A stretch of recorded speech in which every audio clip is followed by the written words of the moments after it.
Welcome back, everybody. Let's continue to talk about the independent samples t-test. We've already made quite a bit of progress so far. We discussed that there are different research designs, and we need to make sure that we can identify the different research designs to determine the most appropriate statistical test. And when we collect data from two completely independent groups, we would perform an independent samples t-test. We talked about the three assumptions that are really important to be satisfied in order for our t-test to be valid. The most important assumption being homogeneity of variance. In other words, equal variances between the two groups we're comparing. And we also talked about how to compute pooled variance because we need to compute pooled variance in order to compute standard error.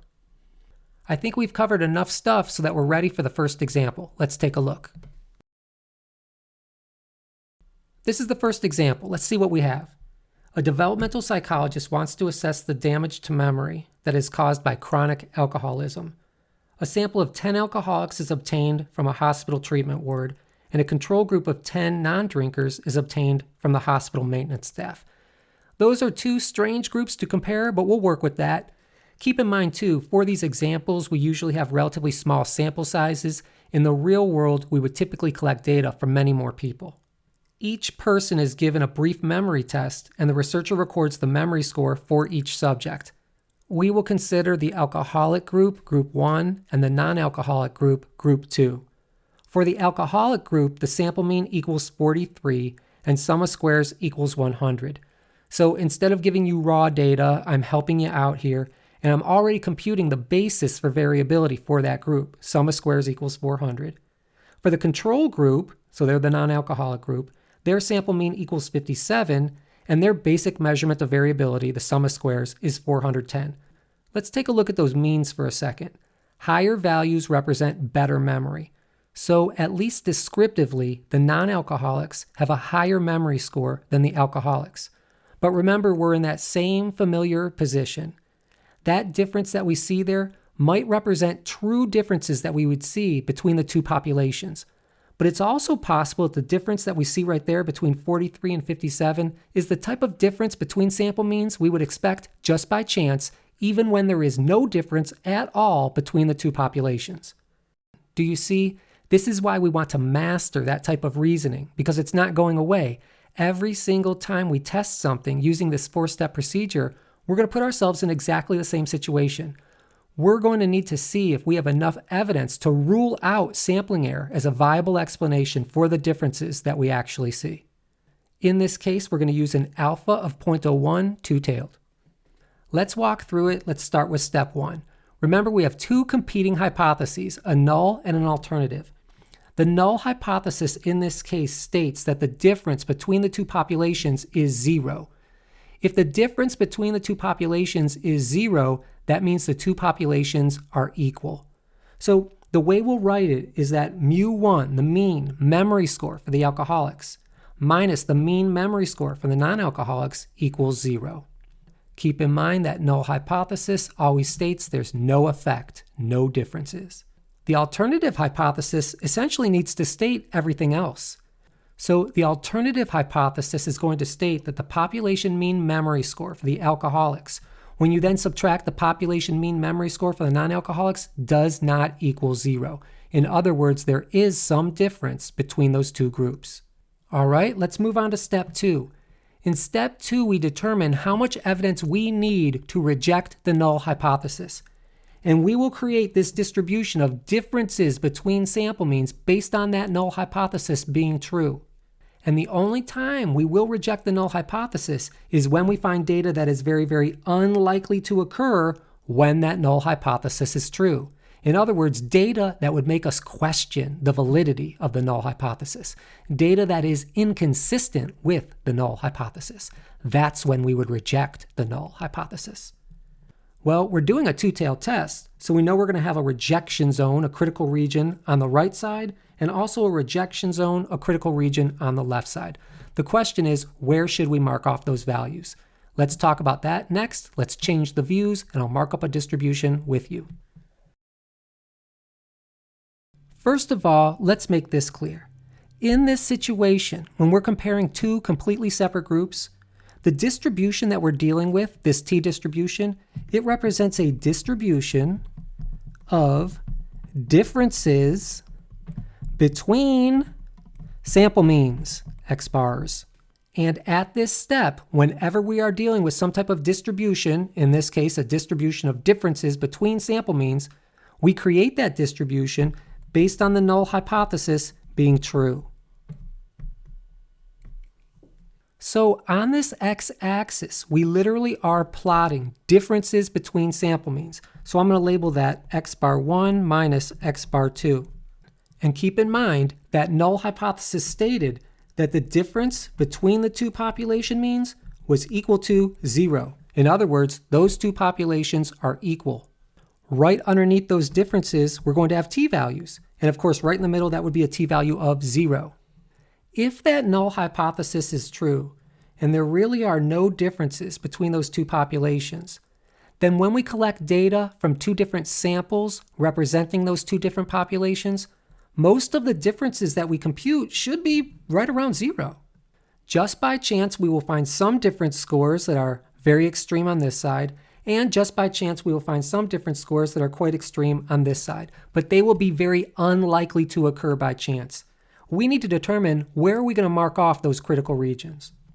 Of course, we mark off those critical regions based on looking up a critical value in our t-table, and in order to use that t-table, we have to compute first degrees of freedom. And degrees of freedom in this case is based on this formula. N for the first group plus the n for the second group minus 2. In other words, each group has n minus 1 degrees of freedom. The way I like to do it is simply to add up the n's for the two groups and then subtract 2.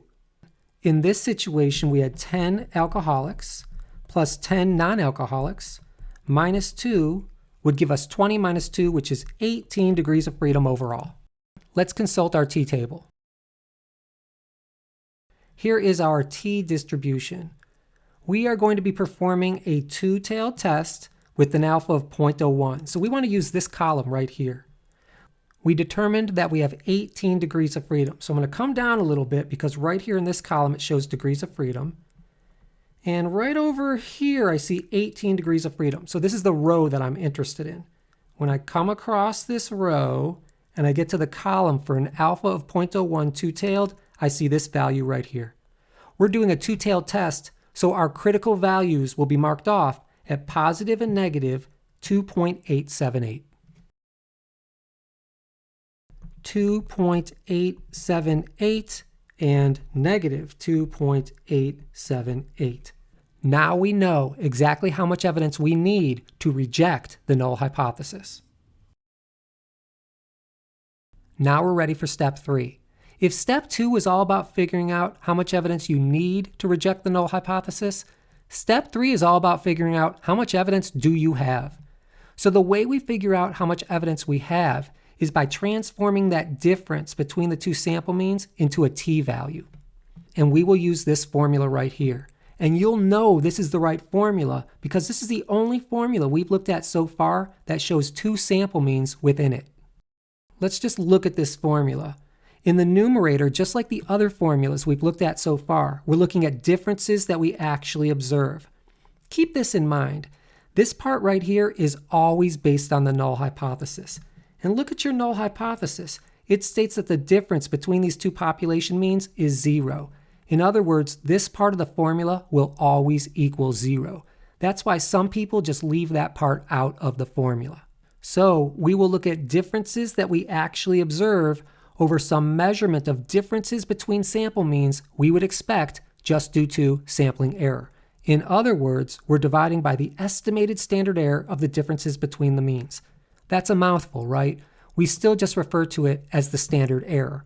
But in order to be technically correct, in order to really understand what you're doing, sometimes I like to remind you that it's the estimated standard error of the differences between the means. Well, we don't know that value yet.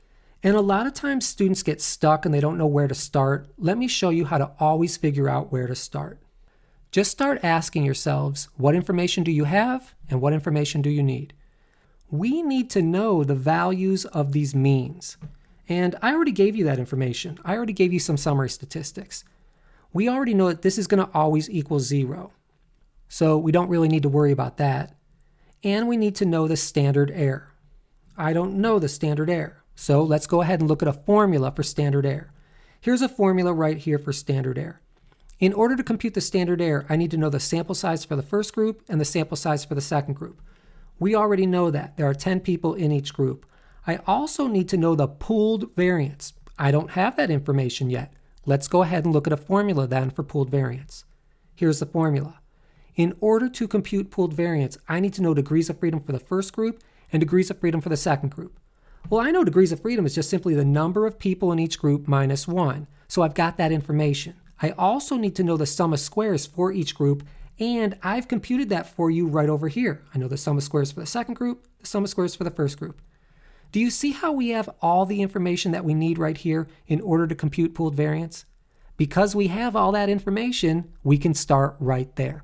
That's how you always know where to start. Because once we compute pooled variance, we can take that value, stick it into this formula right here, and then compute standard error.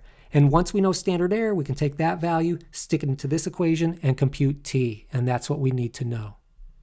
Long story short, we need to start by computing pooled variance. So let's just walk through it. We need sum of squares for the first group plus the sum of squares for the second group in our numerator. Here are those values, 400 and 410. 400 plus 410, of course, equals 810. Now we need degrees of freedom for each group. When I used this formula, we didn't make it clear how many degrees of freedom were in each group, but just remind yourself, degrees of freedom is simply the number of people in a group minus 1. If there are 10 alcoholics, they have 9 degrees of freedom. If there are 10 non-alcoholics, they have 9 degrees of freedom. 9 plus 9 equals 18. And that's consistent with the value that we got when we used this other formula for computing degrees of freedom. So in the end, we're left with 810 divided by 18. 810 divided by 18 equals 45. So pooled variance, an average, a weighted average of the two variances for the two groups equals 45.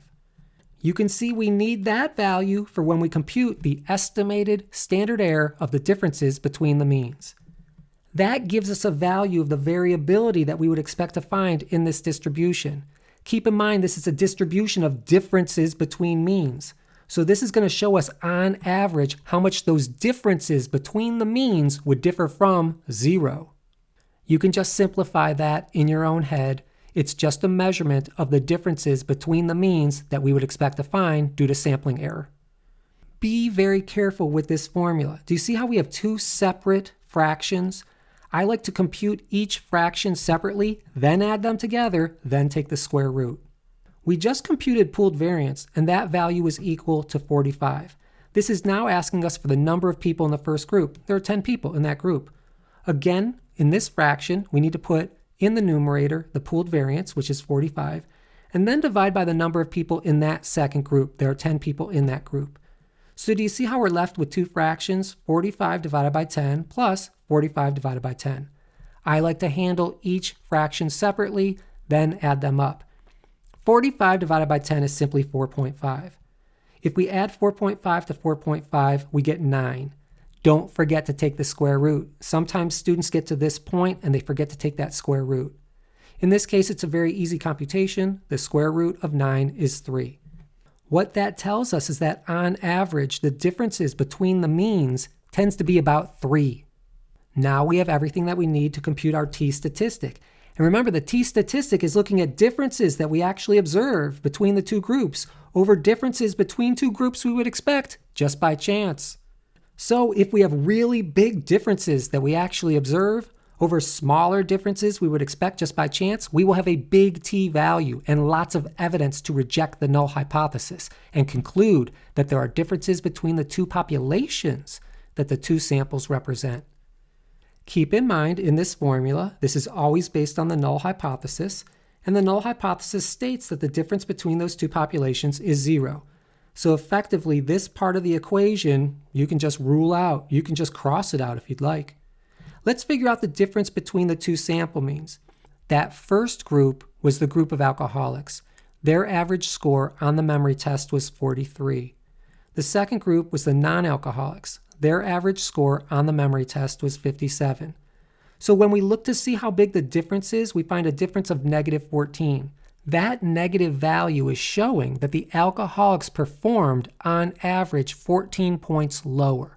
It's important to take a minute and make sense of that because whoever is group 1 or group 2 is completely arbitrary. So we might end up with a positive value for T or a negative value for T. We just need to look at it closely and make sense of it. This negative value that we have right here is representing how much lower the alcoholics scored. Now, of course, we're going to divide that by the estimated standard error of the differences between the means, which we just computed and we found it was 3 points. So we found a difference of 14 points that we actually observed over a difference of 3 points that we would expect just due to sampling error. That looks like that's going to result in a relatively large t-value.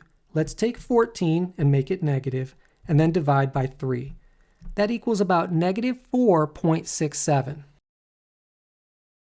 Negative 4.67. That's a pretty large t-value. Let's go back to step 2, look at our t-distribution, and plot that value. Right here is a t-value of 0. Right here is a t-value of negative 2.878. Negative 4.67 clearly exceeds that value. We are clearly inside this rejection zone. So I'm just going to mark off negative 4.67. And keep in mind, that represents the differences that we found between those sample means. That's where we would find x bar 1 minus x bar 2, which was a value of negative 14. It's inside that rejection zone. So let's go back to the original view and try to make sense of those results. Our t-value of negative 4.67 was clearly within this rejection zone. So that's the first thing we need to know. Is our t-statistic inside the rejection zone? Yes, it is. If the answer to that question is yes, that means the answer to the 3 follow-up questions we're about to ask will be yes as well. The first follow-up question we ask is, should we reject the null hypothesis? Yes, we should. So you should cross out this null hypothesis, put a big X there, and then check off the alternative. We are now going to embrace the alternative hypothesis. Let's take a look at it and make sense of it. It says that the population mean memory score for the alcoholics minus the population mean memory score for the non-alcoholics does not equal 0. In other words, those two population means differ. They are not the same. And of course, when we examine the sample means, we have evidence to show that the population of alcoholics performs worse than the population of non-alcoholics. Second follow-up question, do we have statistically significant results? Yes, we do. That difference that we found is not a difference that we would expect very often just by sampling error. That is what we would call a statistically significant difference. Third follow-up question, is it at least possible, that we are making a type 1 error? And the answer is yes. Remember, every time we find that we have statistically significant results, every time that we reject the null hypothesis, there is at least some probability, some possibility that we're making a type 1 error. What is the probability that we're making a type 1 error? Well, remember, at least theoretically speaking, if we're using an alpha of 0.01, that means over the long run, we will make type 1 errors about 1% of the time. That's not too much. That's pretty good. Remember, we can't completely avoid type 1 errors because if you want to shrink the probability of making a type 1 error, you can take these rejection zones and push them out farther. But as you push them out further, you increase the probability of making type 2 errors because as you push those rejection zones out further, you need more and more evidence to find some effect that we believe exists. The final thing that we do as we're discussing this is we try to figure out what are we going to say eventually about the probability of finding these results just by chance. And remember, when we computed a difference between our two sample means, we found a t-value of negative 4.67. And negative 4.67 was in this little small area right here. So the probability of finding those results just by chance should be based on a small probability. And we need to pick between a probability P being less than 1% or a probability P being greater than 1%. So of those two options, which is small? Of course, p less than 0.01 represents a small probability. Let's go ahead and write up those results in step 4. Remember, there are 4 things that we need to do at step 4. First, we need to say if we're going to reject or fail to reject the null hypothesis. Second, we need to interpret our results in everyday language. Third, we need to show how would this result appear in a journal article. And fourth, we need to compute an appropriate measurement of effect size, which in this case would be a form of Cohen's d. So, for example, this might be what we would conclude. The difference between the means is within the critical region. This is unlikely to be found if the null hypothesis is true. Do you see how our data is inconsistent with the null hypothesis? Therefore, we kind of question the null hypothesis, and ultimately we reject the null hypothesis. What does that mean in everyday language? Chronic alcoholics have significantly poorer memories than non-alcoholics. How would this appear in a journal article? Well, we conducted a t-test, and the t-value that we computed was equal to negative 4.67, and that was based on a test with 18 degrees of freedom. So t with 18 degrees of freedom equals negative 4.67. That's the first part. Then we put a comma, and now we need to say something about the probability of finding those differences just due to sampling error. The probability is small, p less than 0.01, so everybody understands that this result is statistically significant based on a two-tailed test. Finally, we need to compute a measurement of effect size. We found a difference of 14 points. What does that mean? Is that a big difference? I'm not familiar with this particular memory test. A standardized measurement of those differences would be very, very helpful. When we're comparing two independent groups, Cohen's d looks like this. We look at the difference between those two group means, and we need to divide it by the pooled standard deviation. Keep in mind the standard deviation is simply the square root of variance, and we already know pooled variance. In order to get the pooled standard deviation, all we need to do is take the square root of the pooled variance. So in this case, we see a difference of 14 points between those two groups, and the pooled standard deviation equals 6.71. That gives us a final Cohen's d value of negative 2.09, which is huge. That tells us that the alcoholics performed more than 2 standard deviations worse than the non-alcoholics. Remember, in the past, sometimes we like to get a sense of the effect size by putting it in IQ units, which is something that we can more easily understand. Remember, IQ tests have a standard deviation of 16 points. We just found a Cohen's d of 2.09. So if I take those 16 points and I multiply by 2.09, we would find that's equivalent to about 33 IQ points. So the difference that we just found is like comparing one group with an average IQ of 100 to another group who has an average IQ of somewhere around 66. That is an enormous difference. All right, well, we found statistically significant results. We concluded that the difference between these two populations is not 0. Well, how big is the difference?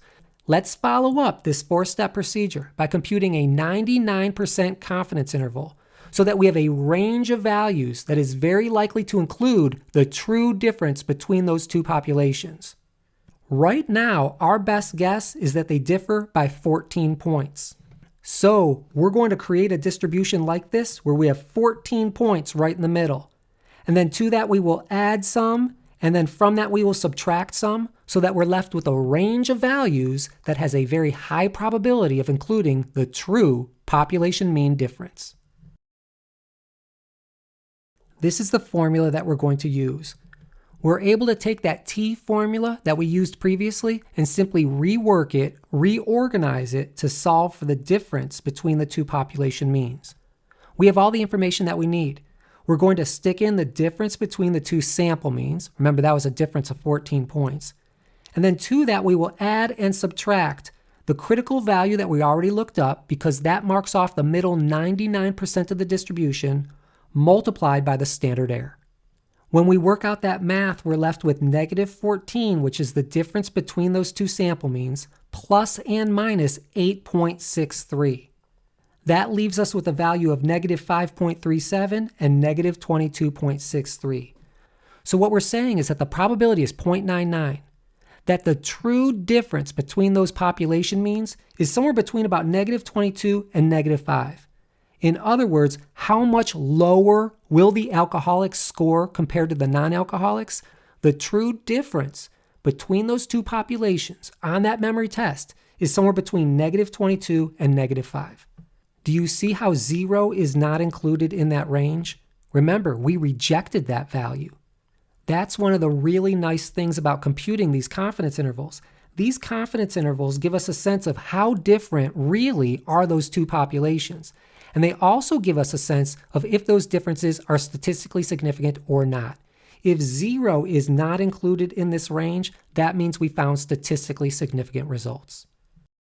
Let's go ahead and interpret our results at step 6. Here's a good example for how you can phrase it.